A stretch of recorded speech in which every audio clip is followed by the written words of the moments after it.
So hi guys, welcome back. তো এবার আসছি সেকেন্ড জিম্বাবুয়ে ম্যাচে, যেখানে অভিষেক শর্মা কিন্তু 47 বলে 100 করেছে, মানে সেঞ্চুরি করেছে।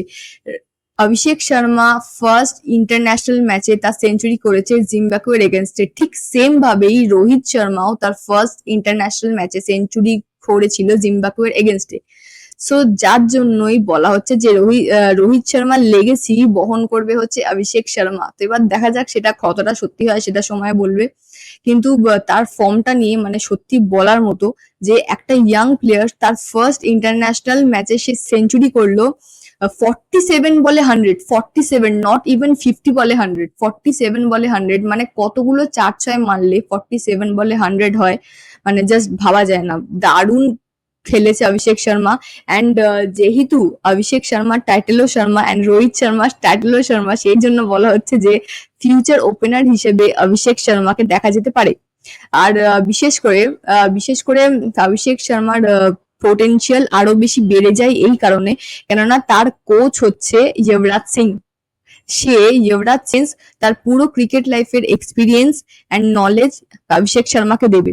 তাই he will become unstoppable opener in future, no doubt, কেননা তার কোচ বা মেন্টার হচ্ছে যুবরাজ সিং। তো এবারে এইবার আসছি the finisher, the Lord Rinku Singh. তো এবার দেখে এসছি যে রিঙ্কু সিং লাস্ট মোমেন্টে অনেকবার 4-6 ফেরে মেরে ম্যাচ অনেকবার জিতিয়ে দিয়েছে IPL A.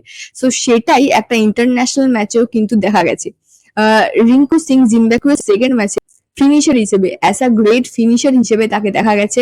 And say last মোমেন্টে খুব ভালো রান চেস করেছে। আর হোয়াট আই ফিল যে একজন ফিনিশারের যে কাজ, সেটা ওপেনারের থেকে একটু বেশি টাফ হয়, কেননা ফিনিশারকে রান চেস করতে হয়, লাস্ট মোমেন্টে রান চেস করতে হয় প্রেসারের মধ্যে থেকে।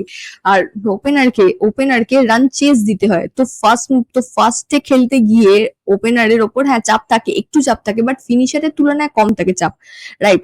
তো যে ফিনিশার তার উপরে বেশি চাপ থাকে, কেননা লাস্ট মোমেন্টে তাকে রান চেস করতে হয়, রাইট? তো লাস্ট মোমেন্টে যেহেতু তাকে রান চেস করতে হয়, তাই একজন ফিনিশারের ওপর চাপ বেশি থাকে।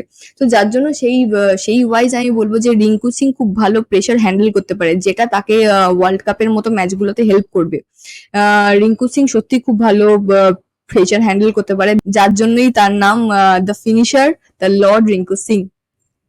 তো ফিউচারের যে টিম হবে ইন্ডিয়া, সেখানে কিন্তু ওপেনার হিসেবে অভিষেক শর্মা অ্যান্ড ফিনিশার হিসেবে রিঙ্কু সিংকে দেখতে পারি, তাদেরকে কিন্তু দেখা যেতে পারে।